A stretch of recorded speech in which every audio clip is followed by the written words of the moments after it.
Good morning, students. I'm Dr. Moyuk Mukherjee, Assistant Professor of RGK Medical College in Department of Pharmacology. Today I am going to discuss drug-induced Parkinsonism. First, I would like to recapitulate what is Parkinsonism.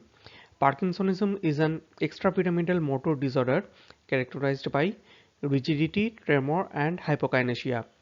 As a result of these three, the patient also suffers from defective posture and gait. Patient has a tendency of falling and there is limited expression of face. We call it mask-like faces.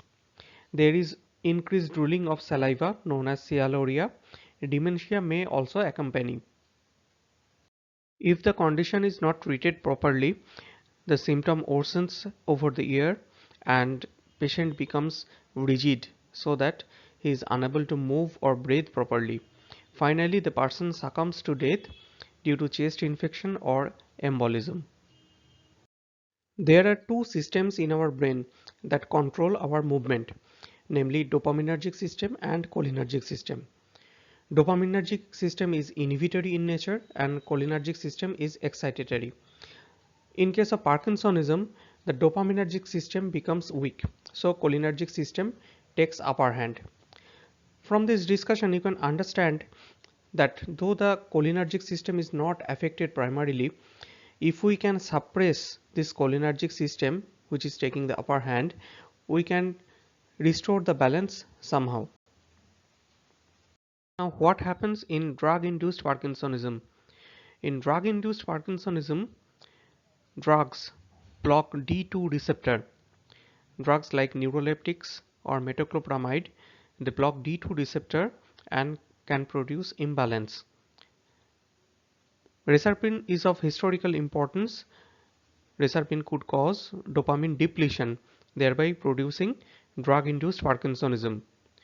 Now, here you can see that idiopathic Parkinsonism is not treatable. It progresses over time. We can control the symptoms by providing some medications. But here in drug-induced Parkinsonism, it is reversible.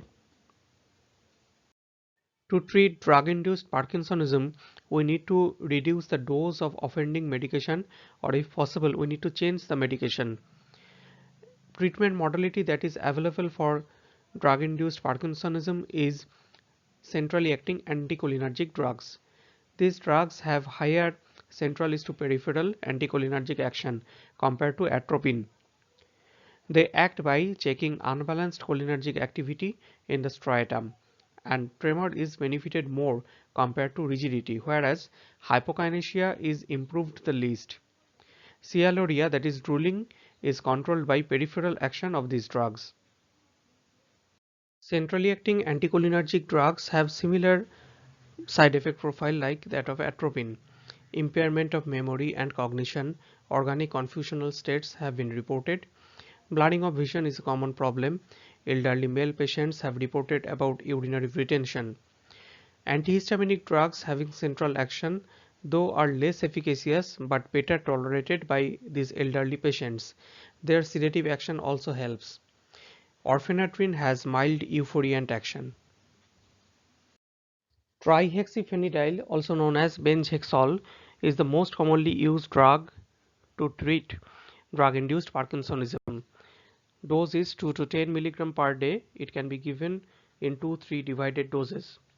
Dose is gradually increased till side effects are better tolerated. Other drugs like procyclidine, bipyridine, orphenadrine or promethazine can be used as well. So in summary, I would like to say that drug-induced Parkinsonism is usually caused by D2 blockers and it can be treated by centrally acting anticholinergic drugs. It is a reversible problem. Trihexyphenidyl is the drug of choice to treat drug-induced Parkinsonism. Thank you for your patience.